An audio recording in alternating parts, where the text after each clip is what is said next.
CBSE की 12वीं की परीक्षाएं रद्द कर दी गई हैं। उत्तराखंड में भी 12वीं की परीक्षा के लिए तैयारी पूरी कर ली गई थी। देहरादून रीजन में 333 परीक्षा केंद्र बनाए गए थे। बोर्ड के क्षेत्रीय 1100 स्कूलों के 87,000 बच्चे बोर्ड परीक्षा के लिए पंजीकृत थे, लेकिन हालातों को देखते हुए परीक्षा रद्द करने का फैसला ठीक है। वहीं अब उत्तराखंड बोर्ड की 10वीं के बाद अब 12वीं की परीक्षाएं भी रद्द होंगी। शिक्षा मंत्री अरविंद पांडे के मुताबिक देश में सीबीएसई बोर्ड की परीक्षा को लेकर जो निर्णय हुआ है, राज्य सरकार उस फैसले से बाहर नहीं। परिस्थितियों को देखते हुए परीक्षा के संबंध में जल्द ही घोषणा कर दी जाएगी।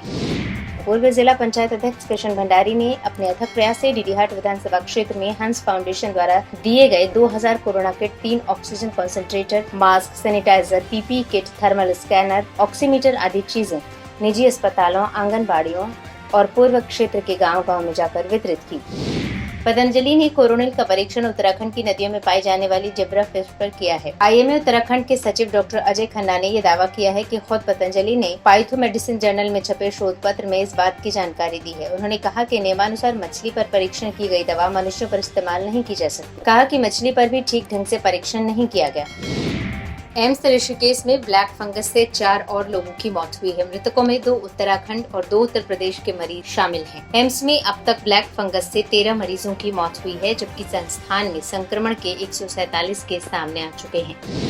उत्तराखंड के उधम सिंह नगर में किच्छा में यूपी और अन्य राज्यों से आने वाले लोगों को बिना कोरोना जांच किए ही नेगेटिव बताकर प्रदेश में प्रवेश देने का खुलासा हुआ है। बॉर्डर पर जांच करने वाली निजी लैब कर्मी यात्रियों के सैंपल लेने के बाद स्वैब स्टिक डस्टबिन में फेंक रहे थे, जबकि रजिस्टर में नेगेटिव रिपोर्ट दर्ज की जा रही थी। आशंका है कि कुमाऊं में बिना जाँच प्रवेश करने दिया जा रहा है। मामले में पुलिस ने जाँच टीम के 8 सदस्यों को हिरासत में लिया है। उत्तराखंड में बीते 24 घंटे के भीतर 981 नए कोरोना संक्रमित मरीज मिले हैं और 36 मरीजों की मौत हुई है। वहीं एक्टिव केस की संख्या 27,216 के पार पहुंच गई है, जबकि कुल संक्रमितों की संख्या 3,30,475 के पार पहुंच गई है।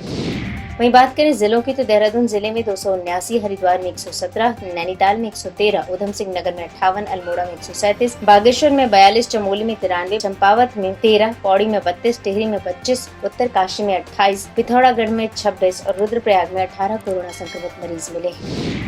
केंद्रीय शिक्षा मंत्री डॉक्टर रमेश पोखरियाल निशंक के कोरोना वायरस के संक्रमण से उबरने के बाद मंगलवार को तबियत खराब हो गई। ऐसे में उन्हें अखिल भारतीय आयुर्विज्ञान संस्थान एम्स में भर्ती कराया गया है। ये जानकारी एम्स के एक अधिकारी ने दी।